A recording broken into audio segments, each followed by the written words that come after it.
Halo semua, assalamualaikum, welcome to my YouTube channel. Nah, di video kali ini saya mau bikin rincian lagi ya. Maksudnya rincian budget, cara mengatur uang dengan gaji yang kecil. Di sini saya mau tulis aja seumpamanya itu gajinya itu 2 juta. Di sini hanya contoh aja ya. Di sini saya pengen share atau pengen pengen sharing-sharing aja sama teman-teman semua kayak gitu.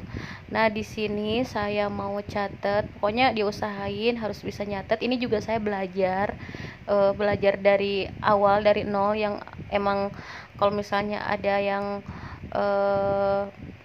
punya masukan harus gimana atau kayak gimana, silahkan tulis di kolom komentar ya. Dan di sini pun saya benar-benar belajar banget gitu. Nah, di sini saya mau tulis cara mengatur keuangan dengan gaji yang kecil. Nah, ini gaji kecil atau gaji yang nggak tetap.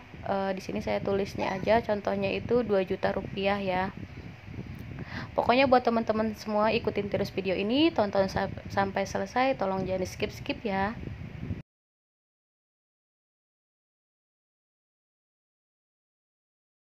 Nah, di sini saya mau tulis yang pertama itu kewajiban. Pokoknya ini kayaknya kewajiban yang harus harus kita keluarkan setiap bulannya. Dan emang ini wajib banget. Nah, di sini saya yang pertama itu saya tulis listrik. Nah, di sini berbagai jenis listrik beda-beda ya. Jadi ada yang listrik masih token atau listrik yang dibayar tiap bulannya. Nah, di sini saya seumpamain aja listriknya itu yang dibayarkan setiap bulan. Terus yang kedua itu gas. Nah, di sini gas wajib banget ya, otomatis tiap sekali habis itu udah pasti harus diganti gitu. Nah, nanti kita ngambilnya itu dari budgetnya yang ini ya, jadi yang udah kita sediain kayak gitu. Nah, setelah gas di sini saya mau tulis arisan. Nah, nggak semua orang punya arisan, tapi saya di sini mau contohin yang punya arisan. Ini wajib banget harus dibayarkan setiap bulannya ya. Nah, setelah listrik, gas, arisan, terus uang sampah itu udah wajib banget ya bulannya, sama paket data. Nah, paket datanya itu berbeda-beda ya. Ada yang paket data pakai kuota biasa, ada yang pakai internet kayak itu WiFi gitu ya maksudnya. Nah, di sini saya tulis aja buat listriknya itu 150.000 per bulan. Nah, ini sesuai pengalaman saya sih, sekitaran segitu karena lumayan irit ya. Terus gasnya itu saya tulis aja 75.000, itu kurang lebih ya. Kalau arisan sih 100.000, saya catat aja. Untuk sampah 35.000. Nah, ini dia untuk paket data. Biasanya kalau pakai WiFi itu ada yang 300.000, ada yang 250.000, beda-beda ya. Tapi di sini saya contohin paket data biasa aja 100.000. Itu pun kalau misalnya diirit-irit ya bisa sih 100.000. Tapi kalau misalnya kurang ya bisa tinggal beli aja kayak gitu dari dana kayak tabungan, kalau enggak dari dana yang jaga-jaga gitu. Nah, itu semua udah saya jumlahin, totalnya itu 460.000 ya. Nah, selanjutnya itu belanja pokok. Dan ini belanja pokok ini yang selalu berubah-ubah tiap bulannya. Kenapa selalu berubah-berubah? Karena emang kebutuhan kita kan beda-beda. Jadi kalau misalnya ada bahan-bahan atau keperluan di rumah habis, otomatis harus dibeli. Kalau misalnya masih ada yang nggak dibeli kayak gitu. Tapi ada juga beberapa orang yang emang pengen stok aja gitu walaupun udah habis.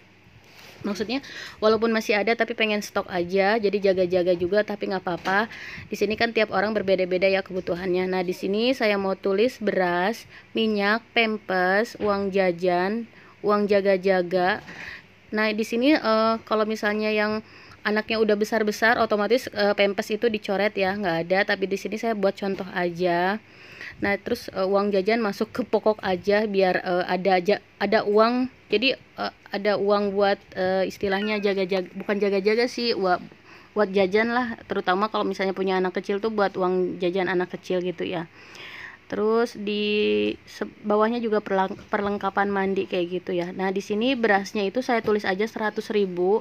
Kalau dikalikan per liter itu saya pokoknya 100.000 aja saya patokin. Terus minyaknya 50.000, ini seumpama aja ya. Pempesnya itu 100.000, uang jajannya 100.000, dan uang jaga-jaganya 50.000 aja karena emang kalau misalnya kebutuhan kita cuma sedikit, ya udah uang jaga-jaganya, mohon maaf, uang jaga-jaganya 100.000. Dan di sini perlengkapan mandi dan lain-lain tuh kayak misalnya pasta gigi, odol kayak gitu habis, ya udah dibeli. Kalau misalnya masih ada ya udah nggak usah dibeli dulu gitu. Dan ini dia totalnya itu 500.000. Pokoknya di sini sesuai kebutuhan masing-masing ya. Di sini saya cuma contohin aja, dengan gaji 2 juta itu apakah kita masih bisa nabung nggak sih kayak gitu. Dan ini dia contoh rinciannya ya. Terus rincian selanjutnya belanja mingguan. Nah, di sini saya patokin untuk belanja mingguan itu tiap minggu, tapi emang lebih irit tiap minggu sih.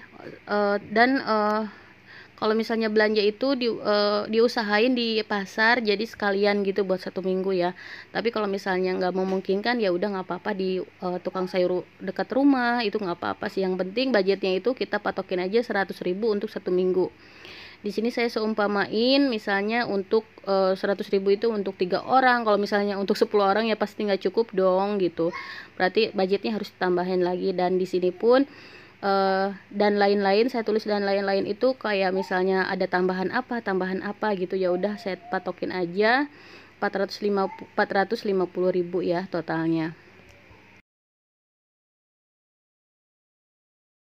Nah, jadi semua total yang udah dirinciin, semua ditotalin, dan ini dia saya mau tulis 460.000 ditambah 500.000 dan ditambah 450.000, nanti bisa ketahuan ya jumlahnya berapa. Pokoknya di sini saya mau bilang, di sini saya cuma sharing atau pengen hanya apa ya, motivasi aja buat teman-teman semua agar bisa menghemat. Begitu juga dengan diri saya sendiri, belajar buat hemat. Saya juga masih belajar, dan emang ini awal banget saya catat-catat kayak gini buat motivasi juga, buat penyemangat juga kayak gitu. Terus di sini juga saya nggak ada maksud buat ria, buat pamer saya pendapatannya berapa atau berapa, nggak ada ya. Di sini saya hanya mencontohkan aja. Kalau misalnya soal nominal atau soal gaji atau soal pendapatan itu semua orang berbeda-beda, jadi jangan disamakan.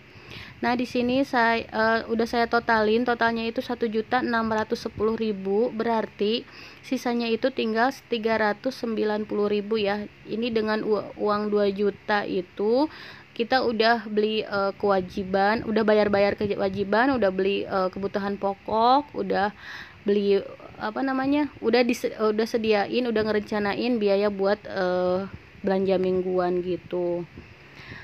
Nah, dengan 390.000 kita harus sisihin buat tabungan, buat orang tua, kalau bisa buat sedekah, walaupun sedikit nggak apa-apa, kita tetap harus sedekah ya.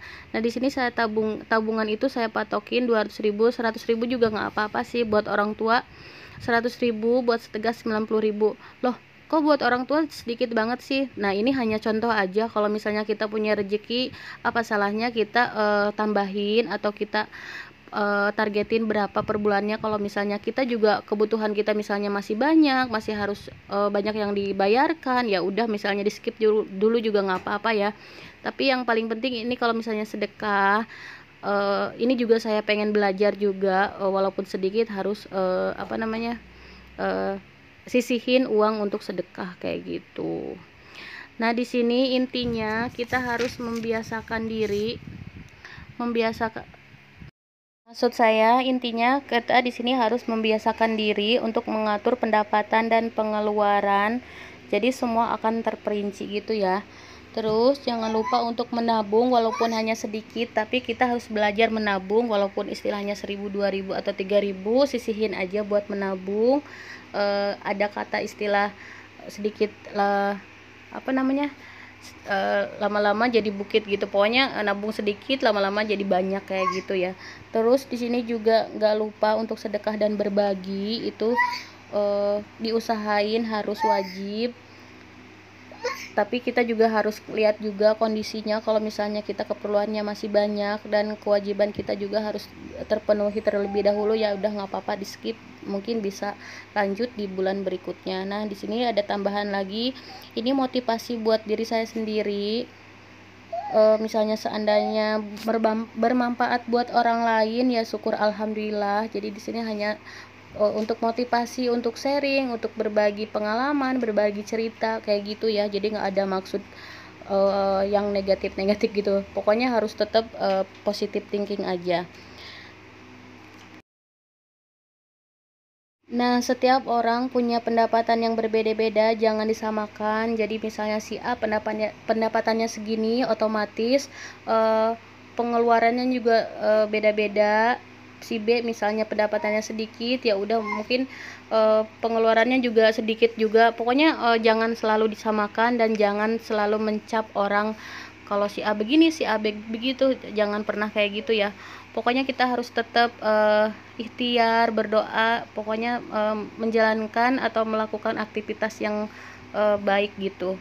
Pokoknya harus tetap semangat ya buat teman-teman semua, terutama ibu rumah tangga. Ini saya mau jelasin secara singkatnya. Pokoknya semua kewajiban belanja pokok sama belanja mingguan itu harus wajib kita keluarkan setiap bulannya, dan jangan kalap. Tapi kalau misalnya kita sesekali pengen jajan, tapi jangan lupa harus direm juga. Pokoknya intinya kayak gitu ya. Intinya berhemat untuk kita juga kok gitu. Nah, teman-teman, sekian dulu video dari saya. Mudah-mudahan bisa bermanfaat dan mudah-mudahan bisa termotivasi. Ayo kita bareng-bareng nabung, ayo kita bareng-bareng merinci keuangan, mengatur keuangan setiap di rumah kayak gitu. Oke, sekian dulu video dari saya. Wassalamualaikum warahmatullahi wabarakatuh.